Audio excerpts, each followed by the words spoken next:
And it's true. It's happened for the past 50 years.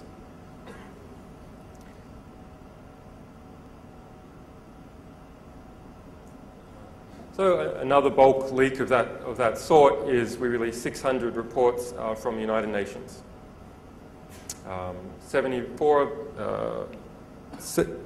58 of those were marked strictly confidential. Those were investigations into corruption or crime committed by the United Nations, including United Nations peacekeepers.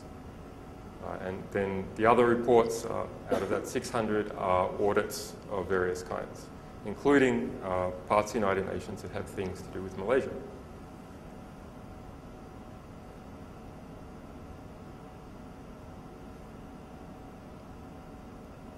So here's an example press article. The Associated Press came out based upon that material.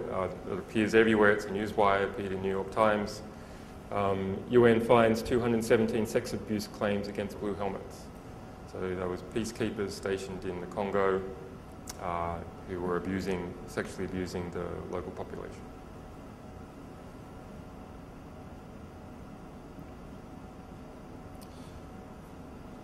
Okay, there's lots of these in relation to Malaysia. Maybe I will just mention this one. It hasn't been picked up. No one has noticed it, certainly here. It is the confidential protocols that the EU uses to boycott the import of Malaysian goods. In this case, CDs made in Malaysia are blocked from entering the EU, and this is, why they do it. And so, actually, just by searching to the normal search interface or looking in the category, you can only see stuff that we have marked by hand as being something to do with Malaysia. But if you do a Google search, site:/wikileaks.org, file type PDF to restrict it to PDFs so you don't get index pages, you'll see that there's some 220 more references to things to do with Malaysia. And all that, even though we only have a few leaks that were directly from Malaysia.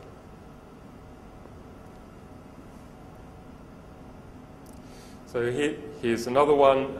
This was a leak from the US Embassy in London.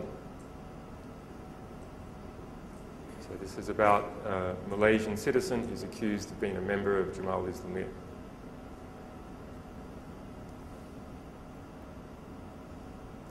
Okay, so that's Malaysia. Now, does this have real impact?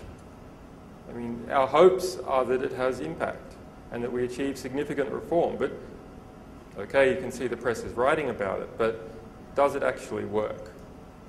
It's still embryonic, but do we have some clear cases where we have changed in an obvious, significant way what has been happening in a country? Well, the answer is yes. So last year, in 2007, I was in Nairobi, and there was an election coming up in the end of 2007 on December 28. We released a report in September 2007 that had originally been commissioned by the government. That government, Kibaki, was elected on an anti-corruption platform. That is, they would clean out corruption in Kenya, the biggest issue in Kenya. So they commissioned a report to look into all the corruption that had happened under the previous regime of Daniel Arap Moi. And what happened to that report? They spent $4 million on the report. They hired a private intelligence agency, Kroll, from the UK. And once they got it, they sat on it. They did not release it, even though they told the people they would release it. Why? Because that report revealed that $4 billion had been squirreled out of Malaysia into London banks, into US banks, into property in New York, into 10,000-hectare ranch in Australia. Why not release that? Why not demonize Moi? Well, because this is an instrument of blackmail now against your biggest political opponent in your country, the richest man in the country. And you can push him around however you want if you've got this document. So, in fact, just before the start of the election, the federal election in December 28, 2007, Moi and Kibaki went into a political alliance. So the supposed revolutionary who was going to clean out government, Kibaki, and the person who had been the previous effectively dictator of Kenya, Daniel Arap Moi, went into an alliance. Then we released this report 3 days after that alliance. Everyone believed they were going to win the election. The release of that report was front page of the Guardian newspaper. It was on the local TV for 24 nights running. It swung the vote by 10% in Kenya. As a result, Kibaki lost the vote. There's some complications. There was some vote fraud and introduction of a prime minister in the constitution, so quite a complicated procedure, but yes, real change in that country. And for me as a journalist, to go to a country and then within a few months have changed the government of the country,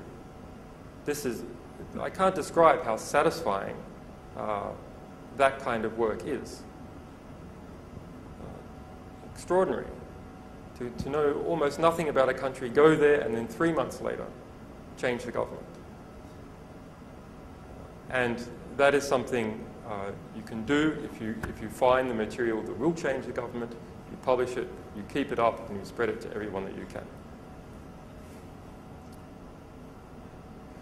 Okay, so in Malaysia, people always tell me about the Internal Security Act and how there's terrible censorship in Malaysia and everyone is scared. But actually I see some good things happening. I see Malaysia Today publishing some really hardcore stuff.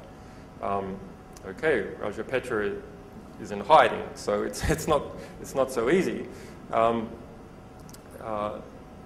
there's good things going on. Remember this map that we saw of where there was censorship and where there's not censorship. Well, censorship is a developing world problem, right? In the Western countries, it's all green. There's no censorship in the Western countries, right? Wrong. Absolutely wrong. Censorship in the Western countries has been privatized. That's how it works. And police officers and the judiciary are still an arm of the state. I mean, if you get a court order in a Western country, and you say, well, there's no censorship in a Western country, just ignore this, what happens? The police, who are the light arm of the military, right? The only reason you have police and military is because you don't want to have to lug around machine guns every time you go to a house. That's the only difference. So the light arm of the military comes to your newspaper and says, do it, or we'll cart you off to jail. And say, oh, well, that doesn't really happen. Maybe they get fined. Okay, so you have your newspaper. You get a £100,000 fine. I'm in a free country. I'm not going to pay the fine. There's free press here. I'm not paying the fine. What happens? They come and physically repossess your newspaper with the light arm of the military, namely the police. So, all right, I've just made this claim. Where's the evidence? Okay, so here's a case that I know about because I was personally involved. Now, there is much more going on that I don't know about because I wasn't personally involved. The UK Guardian newspaper has just disclosed 3 weeks ago that this year alone, it has been subject to 10 secret gag orders. That doesn't just mean it's received an injunction that it can't print something. That means it's received an injunction from the court saying it can't print something and it can't tell anyone that it received the injunction or who it was about or when the court case was, etc. A secret gag order. This is much worse than a Malaysian Internal Security Act if the case is public. This is a secret case. So in this case, there was an Iraqi billionaire, Nahdimi Orchi,